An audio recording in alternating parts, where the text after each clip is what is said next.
सो ये जो टॉपिक है future of globalization in the wake of global pandemic, इसमें most important thing is your stance. Stance आपने लेना, आपके लिए लेना बहुत इंपॉर्टेंट है। एक स्टांस इस पे जो सही बनता है वो ये है कि फ्यूचर ऑफ ग्लोबलाइजेशन भी आप बात करें, उसमें इंट्रोडक्शन लिखें। इंट्रोडक्शन के बाद आपने हिस्टोरिकल एविडेंसेस देने हैं, ठीक है, कि प्लेग्स आए, मलेरिया आया, ताउन आया, पेंडेमिक्स पहले भी आई, polio has had eradicated huge world, उसके बावजूद ग्लोबलाइजेशन ने सर्वाइव किया।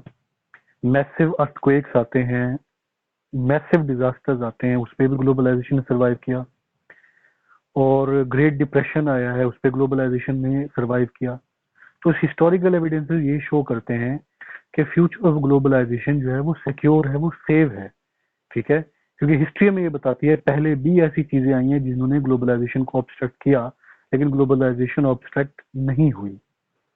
उसके बाद आपकी दूसरी हेडिंग आ जाएगी, mankind is not willing to end the globalization. क्योंकि इकोनॉमिक बेनिफिट्स हैं, ट्रेड एंगेजमेंट्स हैं, ट्रेड लिबरलिज्म है, आइडियोलॉजिकल कंपेटिबिलिटी है, रिलीजियस टूरिज्म है, इकोनॉमिक टूरिज्म है, स्टडी टूरिज्म है, स्टडी टूर्स हैं। तो वर्ल्ड बहुत ज्यादा इंटेंगल्ड है और ग्लोबलाइजेशन इंसान को आइडियोलॉजिकल, इकोनॉमिक, सोशल, पॉलिटिकल सारे बेनिफिट्स दे रही है। तो ये बेनिफिट्स इंसान नहीं खत्म करना चाहता, इसलिए इंसान ग्लोबलाइजेशन को नहीं रोकने देगा और इसका कोई ना कोई वे आउट तलाश करेगा, ठीक है। थर्ड आपका ये हो जाएगा कि ग्लोबलाइजेशन नहीं रोक सकती, क्यों? क्योंकि कोविड-19 के दौर में जहां पे फिजिकल ग्लोबलाइजेशन एंड हुई है, वहां पे उस स्पेस को फिल किया गया है by virtual globalization, online system. उसमें आप डिफरेंट सेक्टर्स की एग्जांपल दे दें कि ऑनलाइन सिस्टम ने हेल्थ सेक्टर को चलाए रखा है, खासकर it has kept things moving in education sector.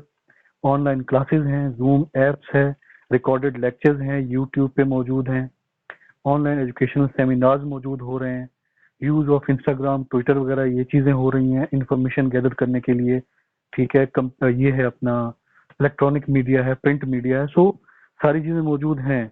Business और इकोनॉमिक डोमेन कुछ ने रन कर ही रखा है, कमर्शियल एक्टिविटीज ऑनलाइन हो रही हैं, फूड पांडा हो गया, ऑनलाइन टेक अवेज हैं, ठीक है। हेल्थ सेक्टर को इसने चलाई रखा, ऑनलाइन काउंसलिंग सिस्टम्स हैं, provision of medicine at the door steps हो रही है by online payment method and pharmaceutical companies, ठीक है।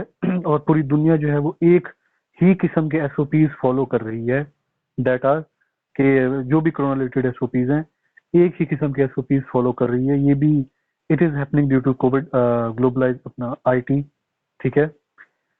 और ये इस पे आप बात करेंगे। फिर आपने हर्डल्स बताने हैं कि वो क्या हर्डल्स हैं जो ग्लोबलाइजेशन फेस कर रही है। लैक ऑफ कोऑपरेशन है, withdrawal of China, US and Russia from the Covax group, ठीक है।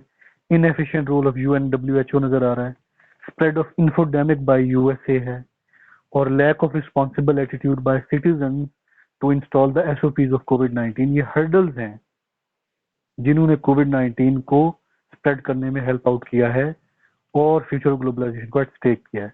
उसके बाद फिर वे फॉरवर्ड होगा, more cooperative role by the global agencies, effective role of Covax, provision of IT tools to the remote areas ताकि लोग physical movement कम से कम करें, और responsible attitude by citizen to install the all SOPs, ठीक है।